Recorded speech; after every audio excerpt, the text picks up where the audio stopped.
Two bears, one cave. The fucking funniest thing in the world happened. Okay. Are you privy to what went down this weekend? This is, hey, have you guys heard that? This is the funniest thing I've ever seen. I wouldn't say it's funny that happened to Ari. I think that he kind of got in his own way. I'd say that, he's struggling and he's a friend. I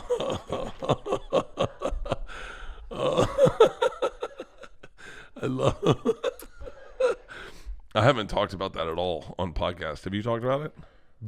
Well, the thing was, we're a week behind. So on your mom's house, so we did a podcast like 2 days after. Yeah. The accident, and I was super bummed out. So that'll actually come out this week. Yeah, I was bummed out about Kobe's death. I've been having panic attacks since it, because you go, not that you don't. I know everyone dies, but you just don't see something like that coming. No, I don't know if you ever have this, but I actually thought about how sometimes I have the thought that like, wow, something tragic hasn't happened in a while to my group of friends, and then it makes me anxious that like something's gonna happen. And I had that thought like a week before. Really? Yeah. I mean, I'm saying I meant like to people I know, and it's like an intrusive thought, and it makes me bummed out. But I got super depressed about the accident, because I mean, obviously what it is, but then I talked about it before that like he and I are almost the same age. He's a year older than me, and a dad and all this stuff, and it happened like near where I live, and all that together. Happened right where we shot the Netflix show. Absolutely, yeah. Yeah, right there, and all of it adding up, like just. And then the thing for me too is I can't handle the those pieces that they do, like at the arena pregame, showing people like when they break down, then I break down. Oh God! So when Shaquille O'Neal broke down, yeah, I was sobbing. I was like sitting there sobbing. But I also think we have kids, so I think I'm definitely not defending what Ari said, but I'm saying I think he is a little far out on left field with a lot of things, where I don't think he sees things or processes things the same way me and you may process them. Definitely, and that part of that is the kids. Part of that is also his limited intellect. Yeah, but he does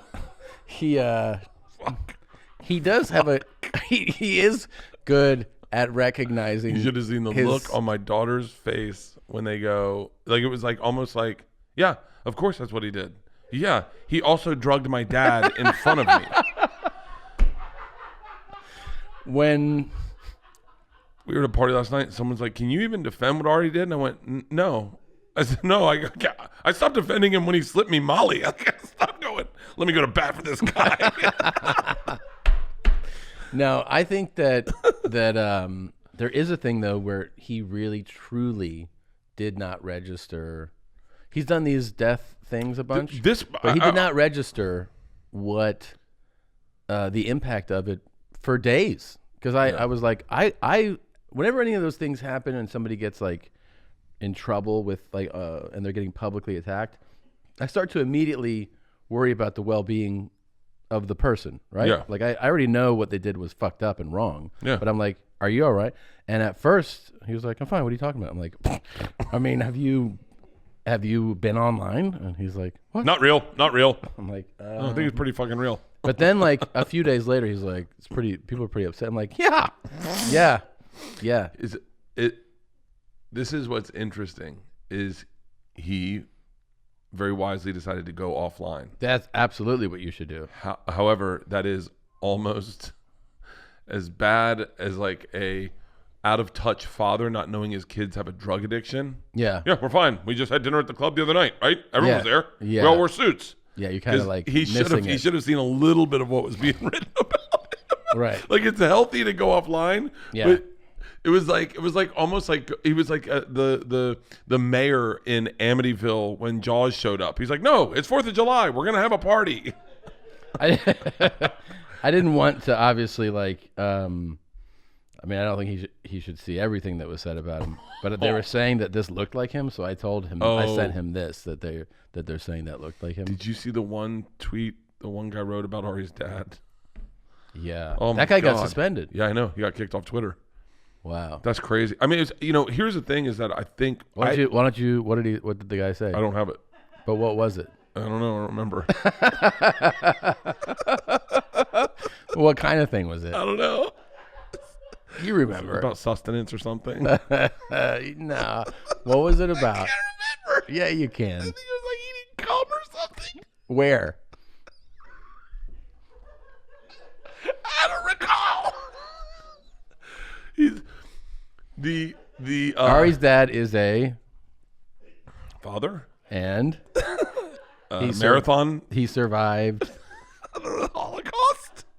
Why are you saying all this stuff about the? I'm not saying any of this. Anyway, it's what's interesting is I think is that in a weird time like that, like I don't know, this sounds crazy. I've always had this feeling whenever there's like a public tragedy like 9/11 or a hurricane or the passing of like Kobe Bryant, I feel like all of a sudden the world gets smaller and everyone gets closer. It's weird. And I think what happened was in a moment where everyone, especially in this city, was coming together, everyone saw it was such a sniper action. Yeah. Like it was such a like a out of left field approach. By the way, I would say, and I'm going to say this out loud, so if Ari hears this, he may want to clean up his timeline. This was not the worst of those tweets that I've seen from him.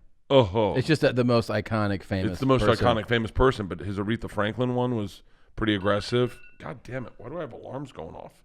The one from the guy, I'm a fire watcher. Who's a fire starter? That rave guy died. Oh, and so I mean, and by the way, for the record, it's not my sense of humor, so I never really laughed at them. I was always like, "What the fuck?" I think that's how most people read them. I think that's. Yeah, I don't think anyone. No, I know. Every time I caught one, I was like, Jesus Christ. And he's like, great, right? I'm like, I guess. I mean, you saw me kick that kid, right? I beat the shit out of that baby. Yeah, no. I mean, the fucked up thing about the whole thing is that, like, I totally understand people's anger towards him.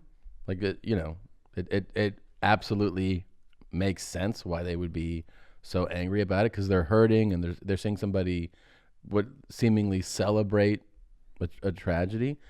The fucked up thing is that when you know the guy who's doing this, you're like, yeah, you're not really this guy though. Like you're a nicer guy.